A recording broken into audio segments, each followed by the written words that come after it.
Hi there, happy to be here. So I'm going to talk to you about an attack campaign that is currently going on a very different kind of cyber-physical assets, and that is actually buildings. Particularly about the first incident we have been involved in and how we unpwned a building. So back in November 21, I got a call from an electrician actually, and he said, "Hey, we have a problem here. We have a building that is hacked." I mean, what do you mean with a building that is hacked? Is somebody controlling your lights? I said, "No, we cannot control the buildings ourselves anymore. We don't know how to recover," right? And so that was like the initial situation. It was a complete loss of the control of the building automation system. What does that mean? It means you have no operation of light, you have no operation of heating and ventilation anymore. In this case, actually, you have been lucky because the heating was on an okay level. They just couldn't change it anymore. So that's a bit of a luck. Also, no operation at shutters. So they have been completely locked out of those systems. What helped a little bit here is that this was a commercial building with a lot of offices in it. And well, it was in the middle of a pandemic, right? So a lot of people are in home office, so that helps a little bit. But do you know who cannot work from home office?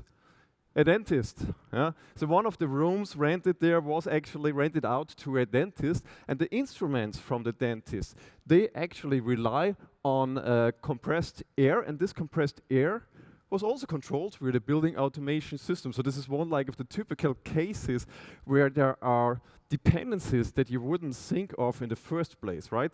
Same as we have in production facilities. So that was the initial situation, and that feels really, really bad. Like you have a big office building, actually a series of office buildings, and you cannot control them anymore. So what was the situation? We have some good things. The engineering, the program of the building automation system, that was still available because this is not online. This is like very typical, you can compare those systems a lot like you know of PLCs. Like you have an engineering PC that is used for programming, that has the engineering program on it. That is not part of the operational system, so that was not affected. That was the good part. The bad part, this particular building, it had about 300 KNX components that together comprise or they consider build a building automation system. And about 75% of those components, of those sensors, of those actuators, they were not operational anymore. Yes, they could not be used anymore. The ugly? The electrician and the owner of the building, they tried already to recover, and they contacted also the vendors of the various KNX components. And they all told them, we cannot help you. You have to replace your whole building automation system. You have to replace your several hundred components. And that would cost you around $100,000 for this single instance. So that was the initial situation. So I want to give you some background of this particular kind of building automation system that is used here, and that is based on a standard called KNX. It's one of the big standards for building automation systems. It's used quite a lot, both in commercial buildings, but also like in private building, private-owned houses. It is a very decentralized system. So you could think of that such a building automation system consists of a lot of little computers. This could be from the motion detectors, light switch, but also the actuators, PLC-like actuators. All of them are parts of such a KNX system. But there's no central master that can be attacked, but all those components talk to each other. All of that is programmed via engineering software called ETS. That's the one on the engineering PC. So very similar what you know from other PLCs as well. And we will come back to that, why that is important. Usually the normal bus is a local twisted pair bus that is running throughout the building and interconnects all of those components. But what you can also do is you can add so-called IP gateways. And such an IP gateway allows you to stretch out this local bus mainly for two reasons. One of the reasons is that you can interconnect different building automation systems. Let's say you have a campus, you have 3 buildings that stretch over a certain area. You can interconnect them via IP gateways for a longer distance. But the main reason why such IP gateways are used in such systems is actually for remote maintenance. It allows you to remotely connect from your engineering station at home via IP network, and that could potentially be the internet, to a KNX bus and do the engineering there. Actually, it's a quite easy protocol. It's based on UDP, port 3671. This is how you could connect it. And like we hear it here very often, it's insecure by default and it's insecure by design in its base version that it is used normally. So this is some basics about KNX. Where is it actually used? I have here a little picture about the global attack surface. You can see that this is a kind of technology that is very focused, has its strongest point in Europe, but it actually stretches out all over the world. You can also see there are some actually internet accessible KNX installations here in Miami. So what we see here on this picture is not the total number of KNX installations, but it's a number of those installations that are directly accessible from the internet. And that is part of the problem. So how was it actually possible that somebody is blocking an operator, the owner of a building, from accessing its own building automation system? And we have to know about one particular security feature that is part of KNX, and that is the so-called Bcu Key. And again, you can compare it a lot to what you see with many PLCs. You have a programming password, and the Bcu Key is very similar. So you don't need this Bcu Key for normal operation, but you need this Bcu Key, or you can use the Bcu Key to protect the different components from being reprogrammed. And actually, it's quite a short key. It's a fixed length key. It's 4 bytes in total. And that is sent along as an authentication request when you want to make changes to any of the components. Once the Bcu Key is set, that has several effects. First of all, you cannot make any changes to parameters anymore without providing the Bcu Key. That's what it's used for. You can also no longer change the programming of the different components, so you cannot re-engineer it anymore. And an important aspect is also you cannot reset the device anymore. So it's not like there's a functionality where you would do a physical reset of the device and it's gone back to default, to factory default. That is not part of it. So when the Bcu Key is set, it also denies you access even if you have local access to the component. So one interesting aspect about it is that it's hardly documented. Well, it is actually documented in the KNX standard, and it is documented in the various documentations of the KNX Association, who is doing the standardization of KNX. But during our research, we looked into the data sheets and manuals of the different KNX components, so those components that are actually built by the various vendors, and we didn't find any hint about the Bcu Key there. You look through the manual, it's not there. And well, unlike IT guys and dads, electricians actually do read manuals in our experience. Yeah? That's something that we don't do, but it's not there. On the other side, if we put those pieces together, well, actually it's quite helpful to build a ransomware targeted at buildings, right? So actually I want to talk now about how we handled the very first incident. It was not the only incident that we've seen. So actually it's a huge, no, I would not say huge, but it's an ongoing small attack campaign.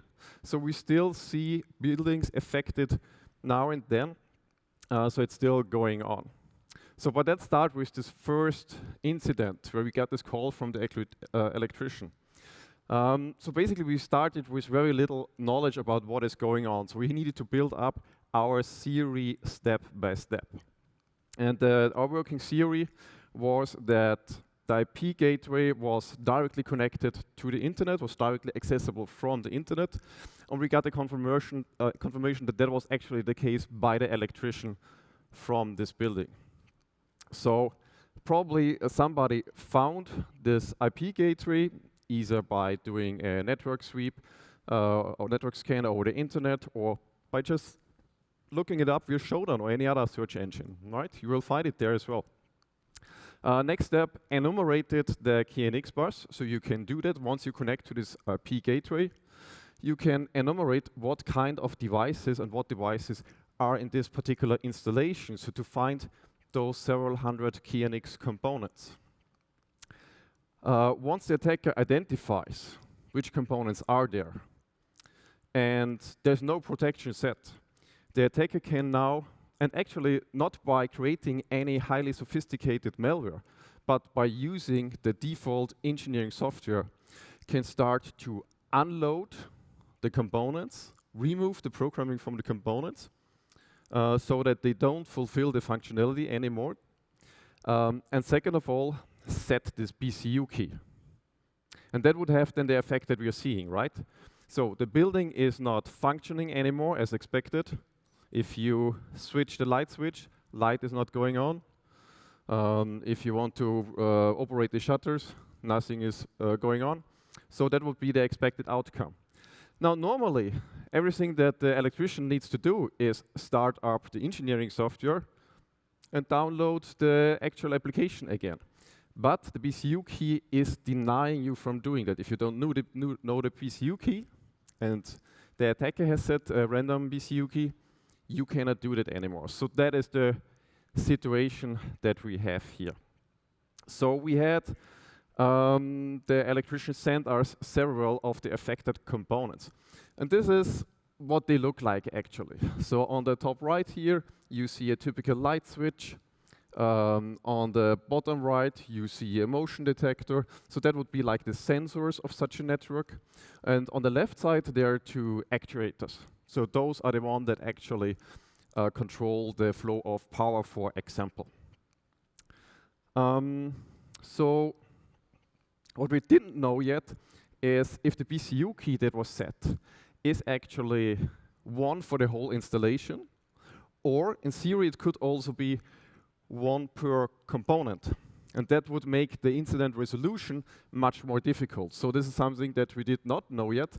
But what we did see is that the devices still had their old physical address. And unlike with network cards in IT, the physical address is nothing that comes with the device, but actually it is something that you program into the device per project. So even if the components have been unloaded, the address was still there.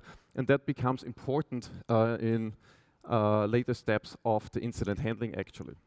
So now we were thinking about how do we proceed? So our goal was to recover this building, to make it accessible to the owners again and get it operating again.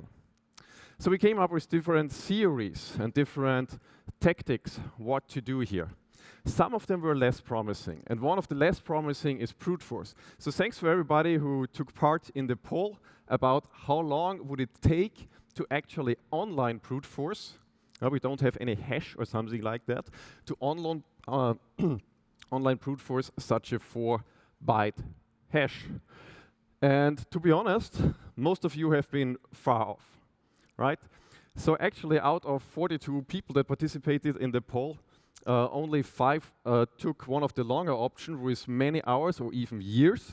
I would say for a typical very good scaling system like a cloud-based service, you could expect here that it takes many hours, maybe several days. It's still 4 random bytes, right, in an online system.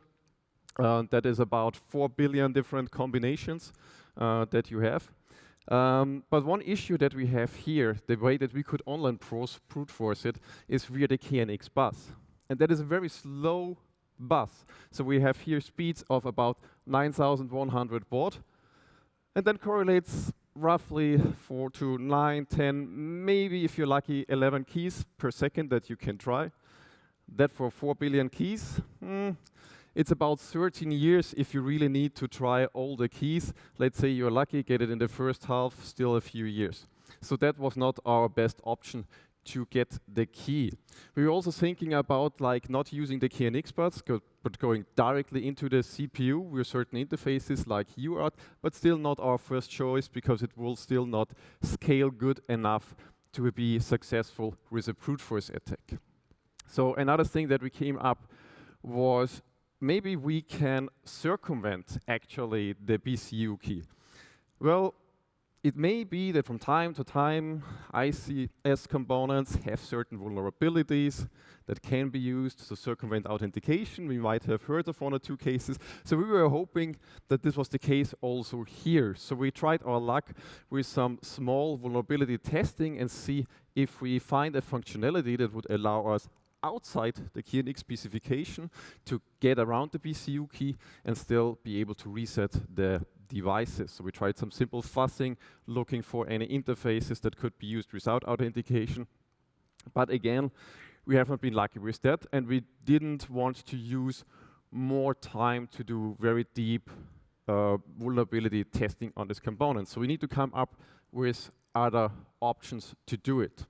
Another option could have been actually debugging, trying to debug the component and jump the execution, jump the part of the program where it is actually checking the authentication with the Bcu key, but yeah, well, maybe not, because this, our experience shows, is something that takes up quite some time, and time we didn't have here.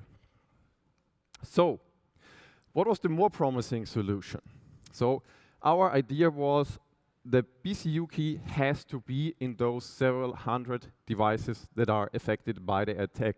So we were looking for ways to read the Bcu key out of the component to be able to recover it and to recover the building. Actually, we had several components, as I said before, that we asked them to send us a couple of components for us to test. And what we did is we started opening those components. So we had a little light switch, for example, in a nice packaging. We cracked the packaging so they actually get to the electronics and see what kind of CPUs, what kind of components are built into those devices. And our goal was then to identify if there are any debug interfaces active on those devices, so we'd be able to grab out the memory from the devices and look for the Bcu key there. So we did that, and that actually takes quite some time because you need to identify what kind of CPU is it, you need to look in the handbook what kind of debug interfaces there are, you need to wire everything, so there's actually some soldering involved and actually to connect it. And then you plug everything together, plug it into your PC, run certain software to read out the memory, and hope that the component would actually allow it, right, after hours of work. And with the first component, we were not lucky. So actually, we were able to contact the CPU via JTAG. That was still possible, but you have certain possibilities in such CPUs actually to activate protection mechanisms. So you hear of fuses that are activated, so-called protection bits. And with these protection bits, the vendor can control if you are, via this JTAG interface, allowed to read or write memory. And with the first component, we have not been lucky. So we had 4 components at that point, 3 were left. So we tried it with the next one. Again, not lucky, so our hopes went down actually. But finally, with one of the last components, we actually have been able to dump the firmware, so the memory, out of the device. And here on the left you see a small setup, what it looks like actually. So on the right side, you have on the right bottom, you have like the case of a KNX actuator. On top of it is actually the electronics of the actuator. And what you can see here is that we soldered wires on it to the debug interface, used a little board called focaccia that makes the wiring a bit easy, and go into the debugger that goes into the PC. So this is what the setup looks like to read out the memory. We used certain applications that helped us here to analyze actually what is going on in the memory to find the Bcu key. Like this was the first step that brings us closer to recovering it. By now, what we could do is we could download the memory, but for now it was just a big chunk of different seemingly random bits and bytes. So we still didn't have the Bcu key. So we needed to develop a strategy to identify from this many bytes what are actually the 4 bytes that build up the Bcu key, if it is there in clear text, right? We didn't know that as well yet. So we came up with an idea to locate a more likely place within the byte chunks where the key could be located. And you remember, from the beginning, the initial situation, we were still able to communicate with the device via the set address. So now we give it another try and say, if the address is still available after unloading the component, maybe we can also rewrite the address still, even though the Bcu key is set. And that was actually possible. So what we did is that we rewrite the address to another value, make another memory dump, rewrite it again, take another memory dump, and look up where in the memory the address that we just set is actually stored.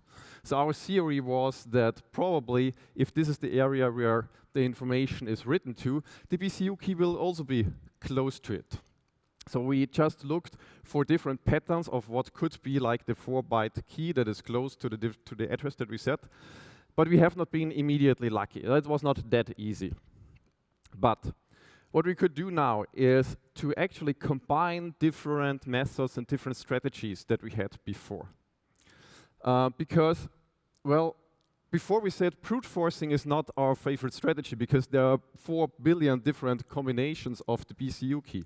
But now that we have the memory, what we can do is we have this fixed 4-byte length key. We can create a sliding window over the memory and take always 4 bytes, 4 bytes, 4 bytes, 4 bytes, and build a dictionary out of that that is much smaller than the 4 billion different combinations that the key could have. So what we did is we patched a tool called KNX that is an open source application to actually do such brute force attacks on KNX. We modified it a bit so that we can feed it our dictionary and used that actually to do the brute forcing. And so we started this, it started running, and it took several minutes, and we were very hopeful that it would work at the end. And then after about 45 minutes, we actually really got lucky. We had the Bcu key, and we could try the Bcu key in the programming software if it's actually working, and it actually worked. So that was a great moment for us. Finally, we found a way to actually recover the key here. Now, one question was left, and that is it the same Bcu key for all the devices in the project? Then we are lucky. Or is it a different Bcu key for all of the components? Because then we first need to repeat this step for each and every component, and it doesn't work for each and every component. So that would be very bad. But luck was on our side. The same Bcu key was set for the whole project, so we could test it with the other 3 components that we had in our lab. It worked with them. We called up the electrician, said, this is the Bcu key, go and try it. And it actually worked. And this is how the building could be recovered, by actually using kind of a security vulnerability of one of the components, because we could read out the memory. And this is what it looks like. So what you see here, this is actually the programming software, and you do the engineering here in this application. And once the engineering is done, you can say download this application now to the component. By default, the Bcu key is not set, so it would just run through. But in this case, a Bcu key is set. And if we don't know this Bcu key, we cannot program the application. Right? So that's what's happening here. These are some pictures out of the lab from the debugging process, similar to what you've seen before. And what you see here actually is the execution of, I think I jumped a little bit here. We actually rebuilt everything in a script so that it goes a bit faster. And now we are here back in the programming software, and you can see that we had to do many clicks actually to find this functionality of setting the Bcu key in the programming software. So it's a really, really hidden feature that many electricians don't know about. So many users of the ETS and the KNX system don't know about. And now that we feed the Bcu key to the application, we could successfully download the application again to the components, so we could recover it. There's some things that we learned after a while from one incident to the other. One thing that we learned is that there are actually several protection levels that are hidden. And we found a way that actually once the Bcu key is stored in the memory of the device, it's actually not stored there just once, but actually several times in a row for different levels. So for following incidents, it was a little bit easier to find the Bcu key in the memory heap because we were looking for a pattern where we have a sequence where the same 4 bytes are there 3 times. So there are improvements going on. So now the question is how to fix this. And to this community, it is very easy to say how such an incident should be avoided, right? Because this is one of the ground rules that you don't put an ICS system directly to the internet without any kind of protection. So to us, this is very obvious, right? Don't do it in the internet. Make a good network design, create a VPN, make sure that only authenticated users can remotely access it. What's also an option and helps here, there's actually it's not a new version, but it's like an additional functionality that's called KNX Secure. So there are components available at the KNX environment that do have actually stronger protection mechanisms. In the discussions also came up that one strategy could be that, well, you set the Bcu key yourself, the programming key, so that nobody else could set it for you. We discussed this with electricians, and they said that might be not such a good idea because they see a very, very high chance that a building is engineered, the Bcu key is set, and at some point the Bcu key is just forgotten. It's on a piece of paper is lost. So you lock yourself out by doing this. So they actually, from their practical perspective, are not a fan of setting the Bcu key. What could also help here is actually to add a logger on the KNX bus, because per default, everything that's going on the KNX bus is in clear text. And if you log what's going on the KNX bus, you would also log actually the password that is set by an adversary. But the number one mechanism here definitely is don't put it directly in the internet. But then again, to us it's very obvious. But the people installing those systems, they are electricians. The people maintaining those systems is facility management.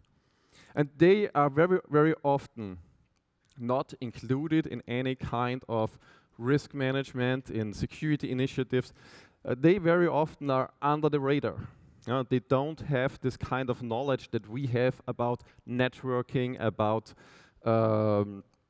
security. So for them it's black magic that they can access it with the internet anyway. So what helps here is basically mainly to raise the awareness. So this was not the only victim. By now we've seen about 20 cases and they are still coming in. We also have a honeypot running to do further research, but for now our honeypot unfortunately did not show anything that helps us to get further information about the actual attacks. So if any one of you is actually running logging services, honeypots that have a potential that you have records of KNX-based attacks, please approach me. I would be very interested if you have any additional information about that. So, I have 3 key takeaways for you. First thing, in this case, a security vulnerability actually saved the day. Per default, we would say a good manufacturer has certain hardening policies and makes sure that before a product is shipped, all the debugging interfaces are deactivated. And actually, for most components that we tested, this is actually the case. So we found some components that allowed us actually to access the memory via the debug interface, and this security vulnerability allowed us to recover the building. Secondly, criminals are constantly looking for new ways to attack, new ways to generate revenue. And well, it was discussed very, very long time, for many years, that there are those insecure KNX installations. But people were always thinking, hey, if you don't do this in a secure way, somebody could control your building. But hardly anybody discussed that they could actually deny you access to your building and to the building automation system. And the third point that I want to make sure that is also part of the message here, because it is, well, the one thing that is missing here, there are many people out there that are not in contact with the security community or even with their own security staff in the company, but they still operate critical assets of the organization. So we need to make sure that security awareness is also reaching people that are not on our radar, that are not typical IT or OT users. So that's for me. Thank you. If there is a question, we probably have time for one question. There are mics on the right and on the left.